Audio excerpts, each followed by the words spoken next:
What is going on, everybody? Welcome to That Franchise Guy. Welcome to my Week 3 picks. So I'm going to change things up a little bit. Instead of doing 5 picks based on Vegas odds, I'm actually going to pick every NFL game without the spread. I think that's a little more interesting. And then I'm going to offer up one of my big picks of the week. Instead of doing 5 picks against Vegas's odds, which really, when I gamble, I only do 1 or 2 games that I really like, so I'm going to stay away from the 5 in that respect. And we're going to start actually with the power rankings in these videos now. So let's get right into that here. So the Jets and the Colts, 32-31, they don't move at all. Both those teams just terrible. The Browns at 30 as well. The Cards moving down 1 to 29. The 49ers moving up. I am factoring in the Thursday night game where their offense looked pretty good, and that defense, you know, they got some guys hurt, but I think they're actually going to be all right this year. The Bears moving down 3, kind of a disappointing performance in Atlanta, but also dealing with a ton of injuries right now. So really not looking good for the Bears. I think we actually might see, though, Mitch Trubisky potentially Thursday night against the Packers. That seems like a potential starting spot for Trubisky there. The Jaguars -1, really reverting back to more of the team I predicted them to be. I know I actually had them at 1-15. That's not going to happen. They're going to win 3 or 4 games. But that defense, it's still going to be good, really good even. But that pass rush, as we saw against the Titans, I still think, it's going to be a little overhyped. They didn't really get any pass rush at all against the Titans, and that was my big concern for them coming into this year. And then we got the Bengals moving down, too. I was kind of off on them. I thought that O-line was going to be a little better, and it's so bad. And then the Saints, -5. They're a big faller this week. They might start 0-3 against the Panthers, and they really need Willie Snead back. That offense just is not clicking, and the defense is just as bad as ever. And it's over. That era in New Orleans, I think it's safe to say. I don't think they're going to bounce back this year. The Texans moving up +3. They're starting to look a little better after that Thursday night win. Not going to move too fast here, though. It was only the Bengals. But I did think J.J. Watt looked better. And Deshaun Watson, making plays with his legs. They're still right in it for that division. And I picked them to win that division. And I'm not going to shy away from that quite yet. I think they could definitely improve, especially when they get DeJuan Brown back, their left tackle who's holding out.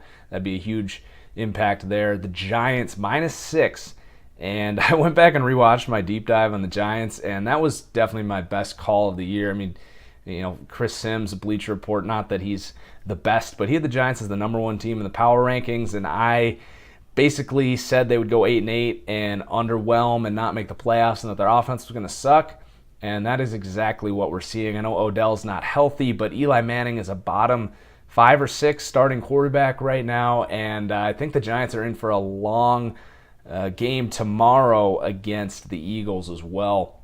A terrible matchup there, a great D-line versus a terrible O-line. The Bills +6, and everyone pinned them to be tanking. I definitely was getting those vibes as well, but that defense is still solid, and playing at home, they're always going to be tough. They played the Panthers well on the road as well. That D-line is quietly insane. Kyle Williams, Darius, and Jerry Hughes. It's just, they play tough, and they definitely have a good culture there in Buffalo. They don't necessarily have the roster talent, but they're a tough out. I think them and the Bears this year are both going to be teams that people really don't want to play, especially because of the way they, line play. Their line is pretty good on both sides of the ball. I got the Rams just moving up +1. I was already, a little higher on them coming into the year. And Jared Goff definitely showing signs like I thought he might have to really be a franchise quarterback. I like what I've seen so far. The Titans moving up +1, still not totally buying into them either. I think Marcus Mariota, you see the jersey sitting behind him, but I think he's still a little underwhelming. And that defense doesn't really do anything special. They play the Seahawks this week. It's going to be a huge, telling game for the Titans this week. Redskins at 18. Pretty much right where they've been for me. I mean, a solid team, but a very low ceiling, I think. The Dolphins, I'm buying in. Jay Cutler, I thought there might have been just a lack of chemistry in general there, and he's an upgrade from Ryan Tannehill. He really is. The defense is going to be good enough. as we saw against the Chargers, and that offense actually could be somewhat explosive. So I am starting to buy more into the Dolphins. It's all kind of getting misconstrued here because I was low on the Dolphins. I was really low. And then Tannehill's injury happened, and I actually truly believe that this team is much better with Jay Cutler. The Panthers -3 is more just a matter of other guys going up, but that offense, and I really talked about Christian McCaffrey and how that pick's not working out in my roster update. And I don't know what to think of the Panthers. That defense is definitely better than last year, but that offense is going to struggle. They play the Saints this week, so that'll be a good one. The Bucks at 15, they looked pretty solid. They played the Bears, though, so we'll see how they do, I guess, in Minnesota without Sam Bradford this week. And then the Lions +3. Matthew Stafford was one of my big risers in the Madden roster this week, and I'm really buying Matthew Stafford. I've never really been a believer, but he's definitely growing like crazy. Like the last 8 NFL games, I think he's grown faster than his first 8 NFL seasons. He's looking off defenders. He's really, really improved his pocket awareness. How often did we see him take sacks that he just didn't see coming? And he's just, he's elusive now, and he's making more accurate throws on the run. So I'm really buying into Stafford. I think his ceiling is incredible, and honestly, I think this Sunday, I think he's the better quarterback between him and Matt Ryan. So that'll be an interesting game. I'll pick that in a minute here. Ravens +1. And then the Chargers staying put. God, they're 2 field goals away from being 2-0. And it's just more of the same for the Chargers. They're going to be able to win any week that they are going to show up. But they just have some kind of a curse or something. Vikings -2. They got to get Bradford healthy, but I still think their season is still intact. They just need to get Bradford back. Raiders +1. I've been lower on them this whole year. I haven't seen anything yet to say to really push myself forward on the Raiders. Let's see them play some real competition. I don't even think that's this week at Washington. The Cowboys, a big faller this week, -6. So, I usually don't overreact to big road losses, but the Cowboys are just a team that I just can't figure out. I mean, that defense we know is bad, but after week 1, it looked like that offense was going to be running the ball at will like they were last year. Denver, obviously a great defense, but if you're going to beat them, you should be able to run the ball. Just the fact that the Cowboys looked that bad, pretty eye-opening. I already don't have them winning this division, so I maybe had them too high last week, going all the way up to 3. Slight overreacting to probably a less important win against the Giants than we all thought. So anyway, the Cowboys sitting there at 9. We'll see how this goes. I think they're going to win in Arizona this week. And the Seahawks also fallen pretty far. That O-line is just a travesty. And they're going to be in it till the end. They're still going to compete for a Super Bowl, but it's going to be really tough. And that offensive line is just, they got to score. They got to hold opponents to under 12 points to win a game. And you're not going to be able to do that consistently no matter how good your defense is. Chiefs, just +1. I'm still not going to freak out here. That the Patriots win was big. I think they beat a really good Eagles team this week, although it was home. They got a tough game at the Chargers this week. And this is, to me, a very similar Chiefs team to what we saw last year. I know Alex Smith is playing better. How much are we buying into that? I still probably need to see more to just all of a sudden say Alex Smith is a top 10 quarterback. I think the 7 is about right for the Chiefs. The Falcons moving up +4. That Sunday night game was weird.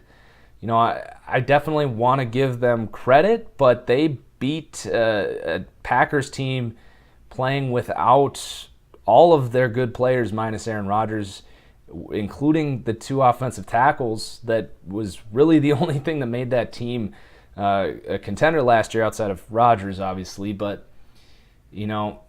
watching that game, what really was the takeaway other than Julio Jones? It can dominate the Packers' corners. So they got to go to Detroit this week, and I think that would be a more impressive win against a healthy Detroit team than at home against the Packers. So it's going to be pretty telling. Tomorrow there in Detroit, we got the Steelers +1 at 5. They're solid. I don't know if I'm buying them as a Super Bowl contender yet. I want to see that offense really explode, and it hasn't yet. The Broncos +3. I've been high on them all summer, and I'm going to stay high on them. I think they're the second best team in the AFC with that defense. It's and the way that offense is playing, they're going to be really hard to beat this year. The Eagles staying high, not going to overreact to losing in Kansas City. Very few teams can do that, and it's a good Kansas City team, and they frankly had a good chance to win. They had some mistakes. You got to play mistake-free football if you're going to win in Arrowhead. I think they're going to absolutely roll the Giants this week and really emerge. And then the Patriots +3, right back on top here, and the Packers still at 1. And it's going to be really questionable there, but really my takeaway from that Sunday night game was that team didn't have a chance. I mean, with the injuries to the tackles, and then, it's hard to say to bring up penalties and stuff, and I hate to do, not penalties, but bad calls and stuff. I hate to do that, but I mean, that fumble backwards pass was definitely not a fumble, and who knows? I mean, the Packers absolutely outplayed the Falcons in the second half of that game. Anyway, it was just one game. I picked the Packers to win the Super Bowl this year, and nothing I saw is skewing me of that. I know this week, if you were doing power ranking for this week, they're not the best team, but I still think they're on top as far as winning the Super Bowl, and it's also kind of a reason I moved the Patriots back up to 2. They looked serviceable enough to make me stay put on that Packers over the Patriots Super Bowl prediction. So now jumping into picking each game this week, we got Baltimore at Jacksonville, which is actually in London. Ravens, I just think it's going to be really low scoring. I could see it being like 12-9. Baltimore, really boring Sunday morning game. Cleveland at Indianapolis. Going with the Colts here, and you'll notice I'm charting my upset picks, and I'm just going to kind of keep a record starting at this point going forward, my overall record and doing well in upsets. And I think if I can go 12-4 each week and then pick half the upsets, I think that's pretty solid predictions. So the Colts are actually an underdog at home. I'm going to go with the Colts. The Eagles at home, I think this is my biggest lock of the week. I have this in pretty much every parlay that I have this weekend. I just don't see how the Giants win this game. I got the Dolphins winning in New York. I got Buffalo upsetting Denver, and I know I'm very high on Denver, but it's hard to win in Buffalo. And you can call it a trap game, call it whatever you want. I think Buffalo matchups pretty well against Denver. I think they could win this one like 16-7 or something like that, a low-scoring game in Buffalo. I got Carolina beating New Orleans, Pittsburgh going into Chicago getting the win. And I actually got Detroit beating Atlanta. I think the short passing game is a great matchup against that Atlanta cover 3 defense. Credit Brett Coleman for that one. And I haven't watched his picks this week, but I bet he's picking Detroit as well. Tampa Bay and Minnesota, I'm picking the Bucks. If Bradford was playing, I'd take the Vikings, but not the best matchup for Minnesota. Patriots beating Houston. Seahawks going into Tennessee and getting the win. I really like that pick this week. Seahawks just have experience. I think they have somewhat of a must-win mentality. I don't think they've had the start that they've wanted this year. And it's definitely the worst D-line they're going to see, or they have seen over the last 2 weeks, which it's those teams with the good D-lines that really get to Seattle. Green Bay taking out Cincinnati. And I got the Chargers upsetting the Chiefs, but who knows? They'll probably be winning in the fourth quarter and find a way to blow it, and I'll regret doing that. That was definitely the one I wavered the most on here. And that's definitely the one I'm least confident in, but I do think the Chargers have a better roster given home field, even though it's a weird home field. But I like the Chargers. I like the Chiefs. I'm picking the Chargers. Moving on, the Redskins upsetting the Raiders at home. The Raiders kind of underwhelming to me, and I think just being at home, I like Washington's offense against that defense. Should be a pretty high-scoring, fun game, though, on Sunday night. And then I got Dallas taking out Arizona on Sunday night. So that wraps up my picks for the week. What upsets do you guys have this week? Who are you taking? What in my power rankings is driving you crazy? Let me know in the comments below. Leave a comment if you enjoyed the video. Cheers, guys. We'll see you for the next one.